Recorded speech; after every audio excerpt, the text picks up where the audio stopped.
Hello, dear student. So, this is our first lecture. In this lecture, I'm going to introduce you about the syllabus of your semester 4 and chemistry paper 3rd. Okay, so here you can see on your screen, this is what the book from Sheth publication. Okay, and this book which we are going to refer for further study. Okay, and whatever notes and soft copies are shared with you on WhatsApp group are from the same book. So basic principles in analytical chemistry. Okay, so for this semester, means semester number 4, the first unit is methods of separation. Okay, so in this unit we are going to learn about an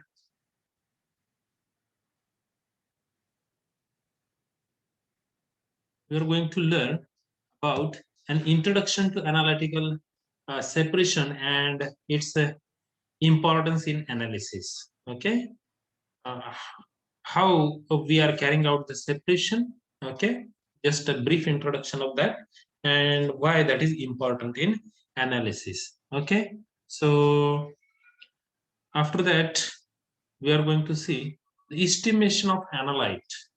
Estimation of analyte. Okay, without estimation of analyte without affecting the separation. Okay, that is also there. Okay, this point. After that, types of separation method is there, by which method we can separate the substances. Okay, then based on solubility we are going to learn about the precipitation, filtration, crystallization. Okay, after that, on the basis of gravity we are going to learn the centrifugation. Okay, then on the basis of volatility we are going to learn what are the types of distillation. Okay, how electric effect, that's electrophoresis, we can use for the separation purpose. Okay, then based on retention capacity of stationary phase we are going to learn the chromatographic technique. Okay, then based on the distribution in two immiscible phases we are going to learn the extraction of any chemical substance from the aqueous phase to the organic phase. Then we are going to learn about the resin ion exchange. Okay, with the help of resin we are going to separate the ion through the ion exchange chromatography. Then basic principle of electrophoresis, instrumentation, working and applications in the separation of biomolecules like enzyme and DNA. Okay, so solvent extraction we are going to focus especially here in this unit, solvent extraction, and after that we are going to learn the chromatographic technique. Okay, many more techniques are there, but here for the first unit we are going to learn only these two techniques. Okay, so solvent by extraction works on the basis of Nernst distribution law and distribution constant, which we are going to learn in that topic. Okay, then what are the conditions of extraction, like equilibration time, solvent volume, temperature, and pH. These are the factor they plays very important role for the extraction of substances from the aqueous phase to the organic phase. Okay, then single step and multi-step extraction is there. Percentage extraction for single step and percentage extraction in multi-step. Okay, then separation factor is there. After that, we are going to learn what is a batch extraction and what is a continuous extraction.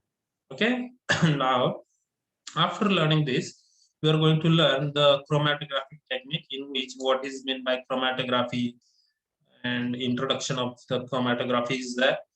Okay, so remember here, before start to learn any topic or any new thing, it is very important to go through its introduction, because once we get through the introduction, that gives you a brief idea regarding what new things, what new science, okay, what new concepts which we are going to understand from that topic. Okay, so that is very important. Okay, so after that, classification of chromatographic methods based on stationary and mobile phase. Okay, remember here, here you are just learning the classification, but once you proceed to the higher studies, the whatever methods which you are going to just get introduced over here, that methods you are going to learn in detail the higher studies. Okay, and for your kind information, the corona, the separation of RNA RT-PCR test is there, and for the that test, the column chromatography is used. Okay, so this is very important. So this is having practical importance. Okay, practical applications. Hence, the science is very important, and what I can say, especially chemistry. Okay, so whatever vaccines and medicines are there that are based on the chemicals. Okay, and separation is also based on the chemicals. Okay, chemistry. So the whole thing is there, and I am telling you that whatever medicine will be invented in the future, that should be a chemical. Okay, that should be a chemical, and that only that will be only able to kill the coronavirus. Okay, and any kind of disease, any kind of infections, if you go to the doctor, they give you the prescription and they give you the medicine. What are the medicine? Medicine are the chemicals. Okay, and that chemicals or the medicines are manufactured by whom? That are manufactured by the chemist people. Okay, so paper chromatography is there. Okay, we are going to see the principal technique application of paper chromatography in the separation of cation. Then thin layer chromatography principle is there. Technique and applications is determining the purity of given solid and following progress of given reaction. Okay, so it is used to monitor any chemical reaction. Monitor in the sense how much of the reactant is get converted to the product, that we can study during the chemical reaction happening in the reaction flask. Okay. Unit second is instrumentation. In this instrumentation based on electrochemical properties of analyte. Okay, so what are that? That potentiometry we are going to learn. Principal basic instrumentation and its application. Okay, in that we are going to learn the role of reference electrode, indicator electrode, and working electrode. Okay, application in neutralization reaction with reference to titration of strong acid against strong base. Okay, over there we are using the pin hydron electrode and platinum electrode. After potentiometric technique, one more technique is there, that is the pH metry. So again, we are going to see here the principle, then types of pH meter, and their biological applications and environmental application. After that, third technique is there, that is conductometry, in which we are going to learn the basic principle, that what is conductivity cell, okay, how it is constructed, and how the care of that conductometer is possible to do over there. Okay, or how we can take care of that instrument. Okay, then types of conductometric titration and its application in neutralization titrometry. Okay, so where the applications are there in the analysis or in the titration, like a strong acid versus strong base, strong acid versus weak base, or strong base versus weak acid. Then you can use a weak acid versus weak base analysis also. So some of the advantages and limitations are there for the conductometric titrations. And after that, the third topic is that is the statistical treatment of analytical data. Whatever reading you are taking in the chemistry laboratory, while after doing any experiment, you note down the readings. So how that readings are used to do the final conclusion. Okay, so that comes under the statistical treatment of analytical data, in which we can study the errors, indeterminate error, okay, the true and acceptable value of the result of analysis, then measures of central tendency, What are the measures of central tendency? Mean, median, mode, and average.